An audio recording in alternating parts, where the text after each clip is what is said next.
Hello, this is Julian with Coffee Reviews, and today we'll be reviewing the Grafton Monster Honey Processed Ethiopia Koke from Brandywine Coffee Roasters. And there's the bag right there.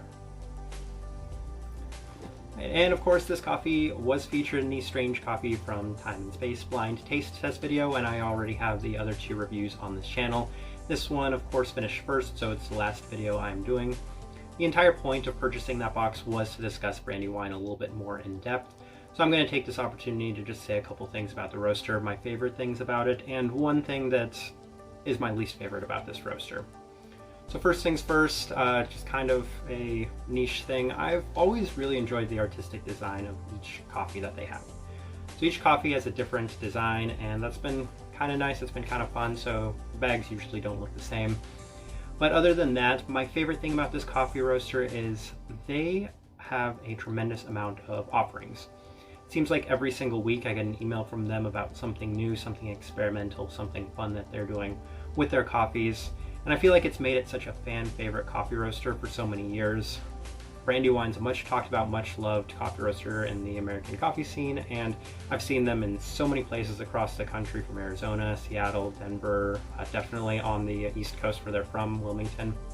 So, tremendous coffee roaster. The one knock, and the only thing I have to say about them, is that they can be a tad bit inconsistent. And I say that as a consumer of so many of their coffees. I've had so many different coffees, and there have been some that I felt were a little roastier and some that were not quite to the standard that I expect from them.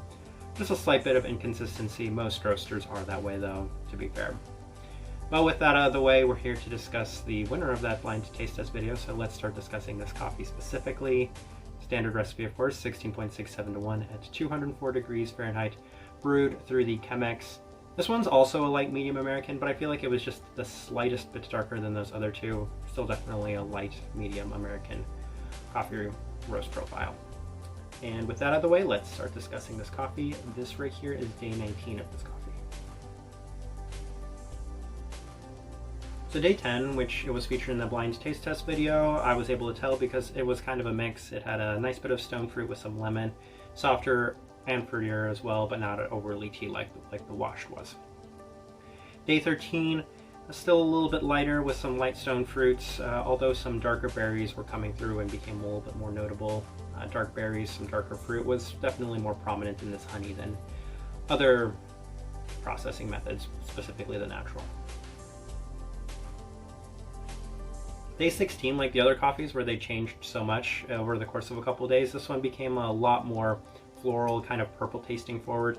Tons of jasmine, lavender, maybe some slight berry acidity with softer stone fruit. I'd mentioned in a previous video that I think the stone fruit throughout this Ethiopia was really nice. This one was the least stone fruit forward of those coffees though. And day 17, still a pretty purple heavy with some darker berry components to it. And it went from being my favorite on day 10 to my least favorite, and it's not necessarily a knock on this coffee, it's just that those other two coffees got so much better from the first time I tried them, where this one just went back a little bit. It was better earlier on, like day 10, and the later it got, the more it aged, the less I liked the coffee. It goes to show that it goes both ways for coffees. Some as they age get worse, some as they age they get a lot better, and just the case for me.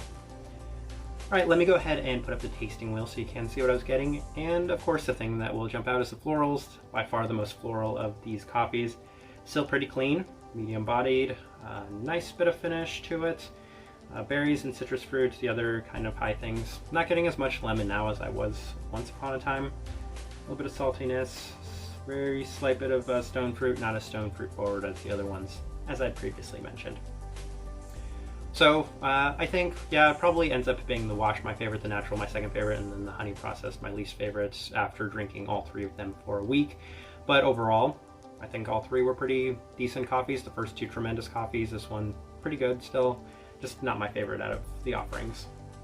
And the type of person I would suggest this coffee to is the person that does enjoy the more purple forward florals, because it was, as it aged, it's really strong on the florals at this point.